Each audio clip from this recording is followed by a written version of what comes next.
पूरे विश्व में अंतर्राष्ट्रीय महिला दिवस बड़े धूमधाम से मनाया जा रहा है और इसी क्रम में श्रावस्ती में भी महिलाओं का एक विशाल कार्यक्रम आयोजित हुआ। इस कार्यक्रम में प्रदेश के माननीय राज्य मंत्री खाद्य और रसद रणवेंद्र प्रताप सिंह उर्फ धुन्नी सिंह शामिल हुए।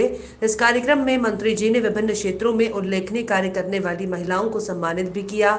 जनपद में अंतर्राष्ट्रीय महिला दिवस का आयोजन कलेक्ट्रेट के तथागत हॉल में बड़े धूमधाम से किया गया, जिसकी अध्यक्षता जिले के प्रभारी मंत्री खाद्य और रसद रणवेंद्र प्रताप सिंह ने किया। उक्त अवसर पर मंत्री ने अपने संबोधन में कहा कि महिलाओं और बालिकाओं के सम्मान से ही स्वस्थ और सदृढ़ समाज की कल्पना की जा सकती है। समाज में महिलाओं की बराबरी की भागीदारी होनी चाहिए। महिलाओं की सुरक्षा, सम्मान और स्वावलंबन के लिए हम सबका दायित्व है। उन्होंने कहा कि महिला ही समाज की जननी है, इसलिए महिलाओं और बेटियों को आगे बढ़ाने के लिए प्रदेश सरकार के मुखिया माननीय योगी आदित्यनाथ कृत संकल्पित हैं। उन्होंने कहा कि नारी सशक्तिकरण पर विशेष ध्यान देते हुए उनके अधिकारों के बारे में उनको जागरूक करें, ताकि वे प्रत्येक क्षेत्र में आगे जाकर उत्कृष्ट कार्य कर गाँव, जिले, प्रदेश और देश का नाम रोशन करें। इसके साथ ही महिलाओं और बालिकाओं को सरकार द्वारा दी जा रही सुविधाओं की भी जानकारी दी जाए। उन्होंने कहा कि सरकार ने महिलाओं और बालिकाओं के लिए 181 महिला हेल्पलाइन, 1090 वुमेन पावर लाइन का संचालन कर रही है। यदि उन्हें कोई समस्या है तो वे बेझिझक बताएं, निश्चित ही उनकी समस्याओं का समाधान होगा। अंतर्राष्ट्रीय महिला जो दिवस मनाया जा रहा है, माननीय मुख्यमंत्री श्री योगी आदित्यनाथ जी ने महिलाओं के उत्थान के लिए, महिलाओं को मजबूत करने के लिए, महिलाओं को सम्मान दिलाने के लिए लगातार प्रयास किया है।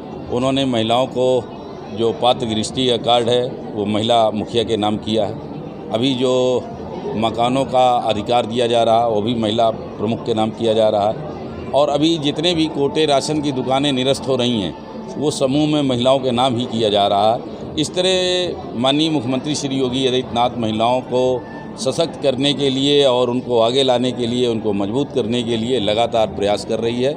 और मैं समझता हूँ कि जिस तरह से मुख्यमंत्री जी बच्चियों की पढ़ाई के लिए, बच्चियों के व्यवसाय के लिए, बच्चियों को काम करने के लिए प्रोत्साहित कर रहे हैं, आने वाला समय आप देखिएगा महिलाओं के साथ जो हो रहा उत्पीड़न वो समाप्त होगा। और जो महिलाओं को घरों में उनका उत्पीड़न किया जा रहा है, जब वो मलकिन बन के रहेंगी और सारे अधिकार उनके हाथ में होगा, चाहे वो घर उनके नाम हो, चाहे उनके पास राशन की दुकान हो और चाहे वो सर्विस कर रही हो, तो उनका उत्पीड़न बंद हो जाएगा और निश्चित ही एक ताकत के रूप में महिलाएं उत्तर प्रदेश में दिखाई देंगी। अंतर्राष्ट्रीय महिला दिवस पे आपके द्वारा श्रावस्ती में 3 पिंक पार्क का तोहफा दिया गया है, इस पे क्या कहेंगे?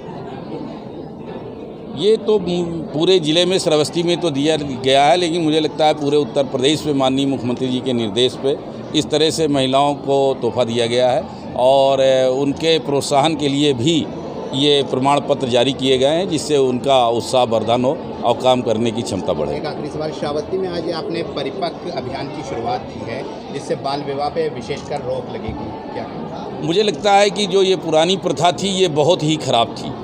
जो बच्चियों को खेलने की उम्र होती है और उनके बच्चे के रूप में एक जो उनका कल्चर होता है लड़कियों का, बच्चों का, एक कम उम्र में खेलने का, वो उम्र में उनकी शादी कर दी जाती है और कच्ची उम्र में शादी हो जाने के बाद जब वो माँ बनती हैं, जब वो बच्ची होती हैं, उनके बच्चा हो जाता है, तो निश्चित ही उनके शरीर का विकास नहीं हो पाता है और वो तमाम तरह के रोगों से पीड़ित हो जाती हैं और बच्चे भी जो होते हैं वो भी कुपोषित होते हैं, कमज़ोर होते हैं। इसलिए जो श्रावस्ती ने एक ये नया अभियान चलाया है, मैं समझता हूँ यहाँ के अधिकारी इसके बधाई के पात्र हैं। और मुझे लगता है कि कभी भी लड़कियों की शादी कानूनन तो 18 साल है, लेकिन अगर उन्हें 22 साल की उम्र के बाद शादी की जाए तो वो बच्चे जो है बालिग हो जाते हैं और फिर वो शादी के योग होते हैं। तो मैं तो 18 के बजाय 22 की उम्र मानता हूँ कि बच्चियों की शादी 22 से कम नहीं होनी चाहिए और लड़कों की उम्र 24 की होनी चाहिए, जिससे कि वो पूरी तरह से समझ सकें शादी क्या होती है, समाज क्या होता है और